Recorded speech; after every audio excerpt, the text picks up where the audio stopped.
Paz do Senhor.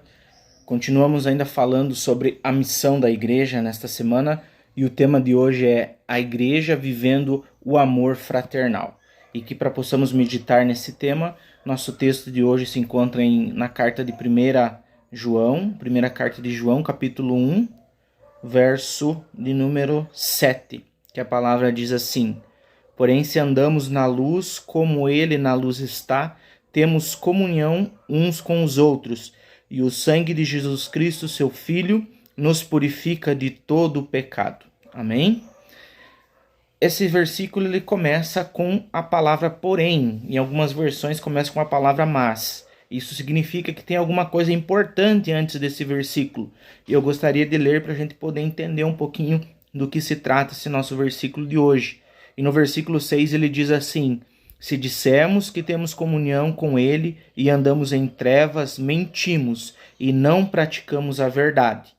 Aí vem o versículo que nós lemos: Porém, se andamos na luz, como ele está na luz, temos comunhão um com os outros, e o sangue de Jesus Cristo, seu Filho, nos purifica de todo o pecado.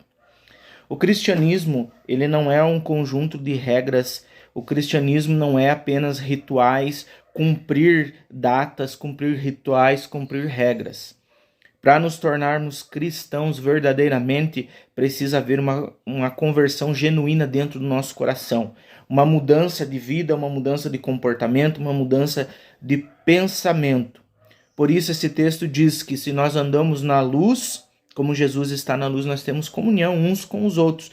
Nós vivemos o que o nosso tema de hoje disse. Vivemos um amor fraternal entre irmãos. Mas, ao contrário, se nós dissemos que somos cristãos, se nós falamos que amamos a Deus, mas nós não andamos em comunhão com isso, andamos em comunhão com as trevas, nós mentimos.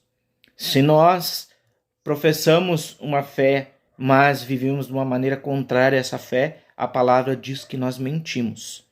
E nós, como igreja, nós, como missão de igreja, nós temos que viver esse amor fraternal para com os nossos irmãos. O Senhor Jesus colocou um mandamento acima de todos, resumiu o mandamento: amar o Senhor teu Deus, em primeiro lugar, e amar o próximo como a si mesmo. A palavra diz isso. Então nós devemos ter esse amor fraternal manifesto. Nós devemos buscar a cada dia a viver o que nós cremos, o que nós professamos, o que nós pregamos. E isso se torna uma coisa, parece simples, mas é uma coisa que se torna difícil. Porque dia a dia nós lutamos contra o nosso eu, contra a nossa carne. Mas essa é uma das funções da igreja. Essa é uma das características da igreja verdadeira, viver o amor fraternal. Que Deus abençoe a tua vida, que você possa meditar, que o Espírito Santo nos ajude cada dia a que nós possamos viver como igrejas, viver esse amor fraternal, viver o que o Senhor tem realmente para as nossas vidas. Deus abençoe.